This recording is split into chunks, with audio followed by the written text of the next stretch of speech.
People often ask me how I'd invest my own money, so that's what this video is about. But whatever you do, don't copy what I do, because what's appropriate for me almost certainly is not appropriate for you.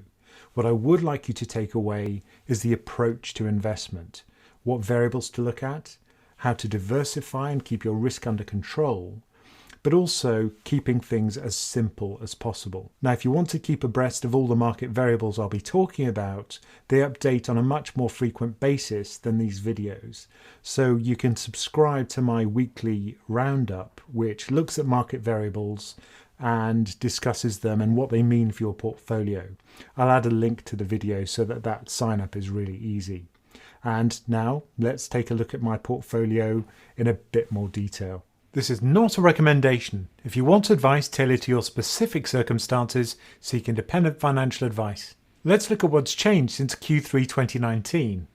The story with valuations is pretty much the same as it was then. If we look at a time lapse of this valuation map from Star Capital, we start with September 2017, and you can see the US is very expensive and Russia is very cheap. In May 2018, the story is pretty much the same. So is March 2019, September 2019, and December 2019. So the pattern of valuations hasn't really substantially changed. And what stands out is very high North American valuations, particularly in the US. Now, if we drill into the earnings from the S&P 500, this is data from FactSet. The light blue line is the price of the S&P 500 over the last 10 years, when we've had this incredible rally. And the dark blue line is the earnings or profits generated by the S&P 500 companies over that same period. Now the two are drifting upwards together, but notice how when earnings flattened in 2014 and 2015, the S&P 500 took a breather. But since then, there's been a fairly steady rally except for that fall at the end of 2018 in red October. But equities in the US rapidly recovered from that and have continued rising. If we look at the latest data, you can see that earnings have been fairly flat since the beginning of 2018, and yet at the same time, equity prices have continued to rise. So people are paying more dollars for every dollar of profit generated by S&P 500 companies.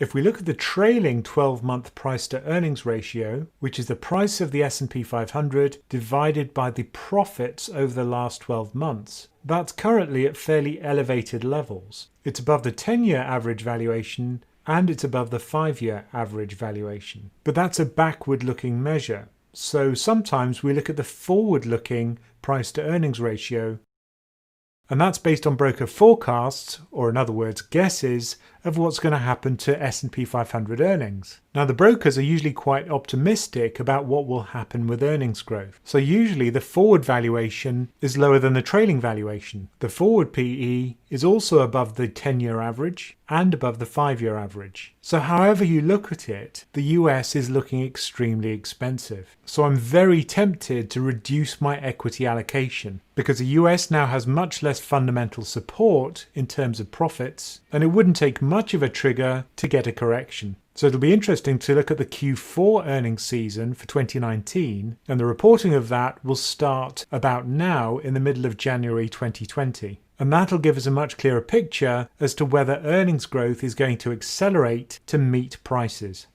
Looking at the purchasing managers indices, in September 2019, Europe was starting to trend downwards quite significantly, and it almost fell below 50, which is the cutoff below which you get contraction instead of expansion. Fortunately, that downward plummet has slowed down, but it's still nothing to really shout about. In October 2019, the US Purchasing Managers Index was also falling quite dramatically, and what happened there too is that the rate of fall has slowed down and it remains above 52. That's a preliminary number called a flash estimate, which may be different from the final estimate, but it's reassuring to see that it's recovered slightly. So PMIs have improved slightly, but they still point towards weak growth. And that paints a bleak picture for US corporate earnings and European corporate earnings, and a more positive picture for European bonds and US bonds.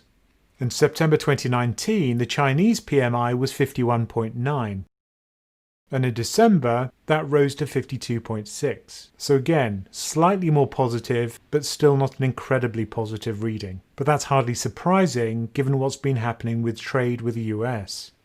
We can get a bit more colour if we look at the general manufacturing PMI for China, and there we see improved business confidence and a strengthened willingness to increase production and inventories. On the negative side, there's been subdued business confidence, and that was partially driven by the trade war. But the Phase 1 trade deal may do something to boost business confidence, and in turn that would be a positive for the Chinese economy.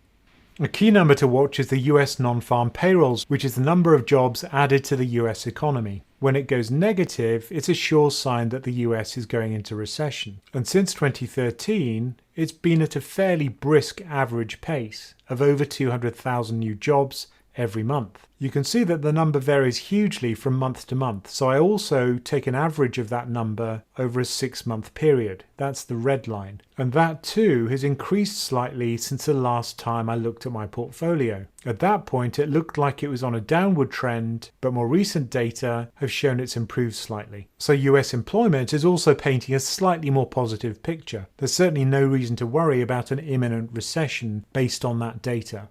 Another positive is that Phase 1 of the US-China trade deal will be signed on January the 15th, and President Trump has said he'll travel to Beijing at a later date to begin Phase 2. In the run-up to the signing of the Phase 1 trade deal, the US has lifted the tag of currency manipulator from China, so this should go some way to improving risk appetite in the equity markets, particularly in China.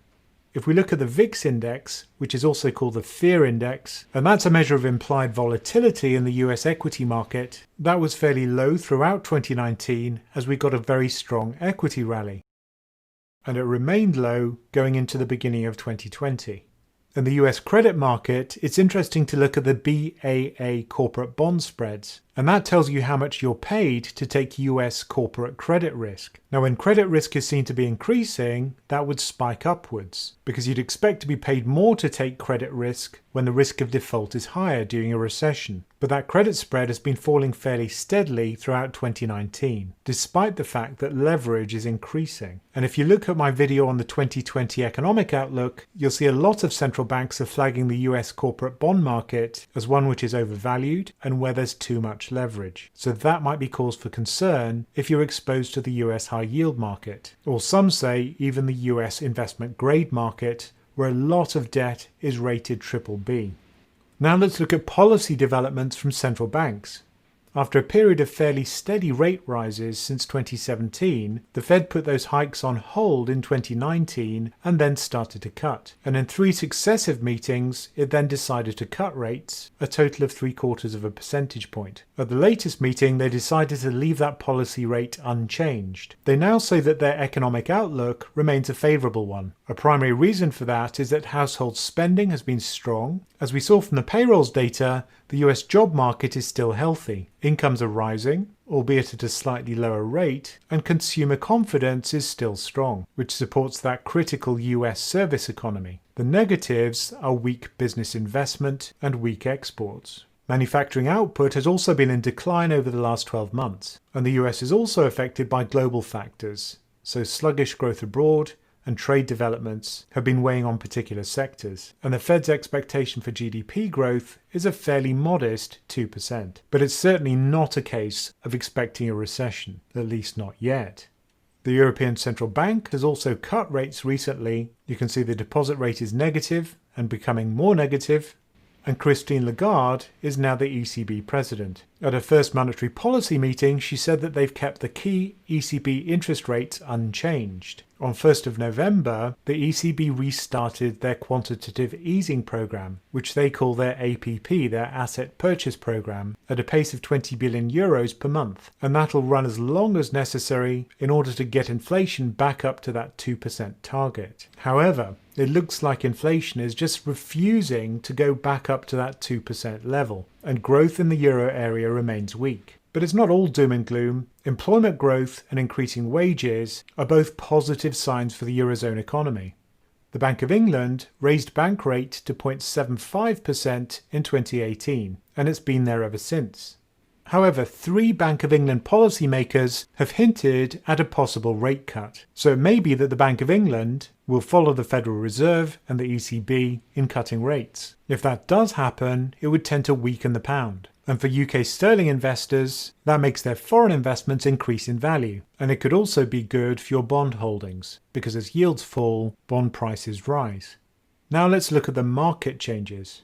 Here's what's happened to sterling since the referendum in 2016. It's been a fairly choppy ride, with sterling reacting very much like an emerging market currency with a great deal of volatility. In December, the Tories won a very convincing majority in Parliament, and that made sterling rally very rapidly. But as the reality emerged, which is that there are going to be very difficult negotiations ahead over the coming year, and we may still end up with the story about no-deal Brexit dominating news stories at the end of this year. So it could still be a very rough ride for sterling if it looks like we're not going to get a deal. This risk-return plot is a nice way of visualizing what's going on in markets, and this is for the period between the end of 2016 and April 2019. Risk is along the bottom, so high risk is on the right and low risk is on the left, and return is on the vertical axis, so low returns are here and high returns are here at the top. You can see the life strategy portfolios form a nice line going from 20% up to 100% equity, which performed the best of all, but it also had the greatest risk. The US was the outstanding performer, and FTSE Developed World ex UK, which has a very large slug of the US in it, making up about half of the index, performed well too. For my portfolio, I chose global minimum volatility as a safety play, but also UK investment grade bonds and emerging market government bonds, which I chose for income. Notice that the y-axis isn't total return, it's just capital gain. So we don't include the very large dividend on emerging market government bonds on this return graph. The picture at the beginning of 2020 is quite similar. North America and developed world are still at the top. Higher equity tends to favour better returns, and my funds are still performing fairly well. One of the reasons I chose my emerging market government bond was because it had a very high dividend yield. And although the price has increased, the dividend yield is still fairly high. It's the third highest of all the Vanguard funds at the moment, at 4.3% per year. The only two other funds which have a higher dividend yield are for the UK Equity Income Fund and for the FTSE 100, which give you about 4.7% dividend yield and about 5.2%. My investment grade government bond fund is only giving me 2.4%. But the primary reason for me to buy that was for capital protection, not income. So now let's look at the portfolio changes based on all that information. In order to diversify my portfolio, I use a Scooby-Doo tree. I'm not going to explain that again. You'll have to look at the previous videos to see what I mean by that. But essentially, it's a way of visualizing the correlation between funds in the form of a tree. So the idea is that you slice the tree into branches and then you choose the fund that you think will perform best in each of the branches. So in the red branch, I chose emerging market government bonds. In the green branch, I chose UK investment grade corporate bonds. And in the blue equity branch, I chose minimum volatility, which is an extremely carefully diversified and low risk global equity fund. Given the weak earnings from the US, I was very tempted to cut my equity allocation, but by a whisker, I decided to stick with my current weights, which is 40% of that minimum volatility fund, 40% UK investment grade bonds, and 20% emerging market government bonds. And if we plot the performance of my portfolio and also its risk since the beginning of 2018, you can see that it's doing a little bit better than the life strategy funds for the level of risk it's taking. If I'd have gone for a straight risk parity fund, the performance would have been much lower. So I'm glad I boosted the equity above the risk parity weight. So in this update, I thought I'd show you how to rebalance your portfolio. Now my target weights are 20% emerging market government bonds, 40% UK corporate bonds, and 40% global minimum volatility. That's where my weights started out when I created the portfolio. But in red, I've shown you the current weights of the portfolio, and it's drifted away from my target. One of the reasons for that is that the VEMT fund, the Emerging Market Sovereign Bond Fund, has been generating cash payments in the form of dividends. So I have this niggling amount of cash left in my portfolio, and VEMT is a little bit below my target, as are my corporate bonds, and minimum volatility is a little bit above my target. So I'll sell some of the funds which are above my target weight and buy the funds which are below my target weight to bring my portfolio back in line with the target. Now, as I say, normally I wouldn't do this for such small deviations. For the sake of 1%, I really wouldn't bother normally. So this is really just to show you how it works. So the first thing I'm going to do is to sell some of my global minimum volatility fund, which is above its 40% target. So from the portfolio options, I choose sell. And next trading point, because I don't care about trading on a live price. Now I found the switch didn't work, so I'm going to have to use leave as cash in your ISA for buying later. And I'm going to sell about £436 worth of that fund.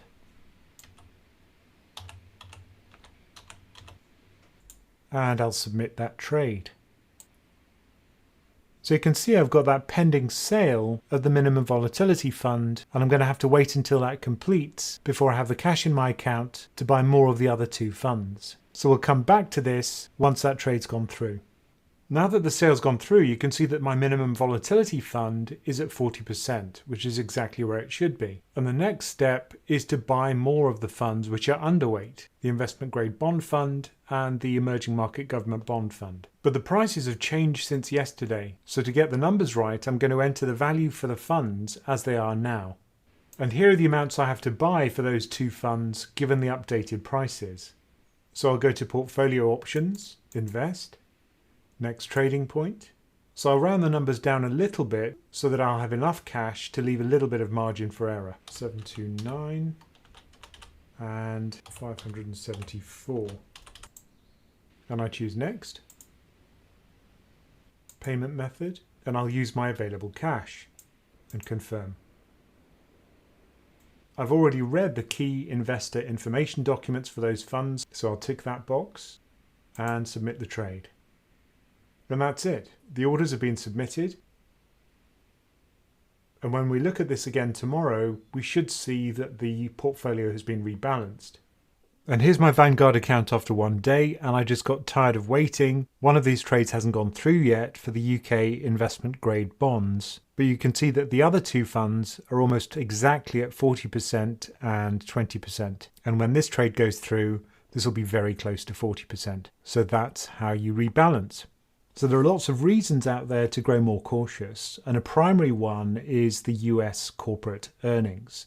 So if that earnings season doesn't show signs of improvement, then I'd be getting much more cautious about US equity, and it may well make me cut my equity allocation even further from its current 40% to a lower level. And as I say, if you want to keep track of those market variables on a more regular basis, on a weekly basis, then please do sign up to our newsletter. I think you'll find it quite useful, but hey, it's free.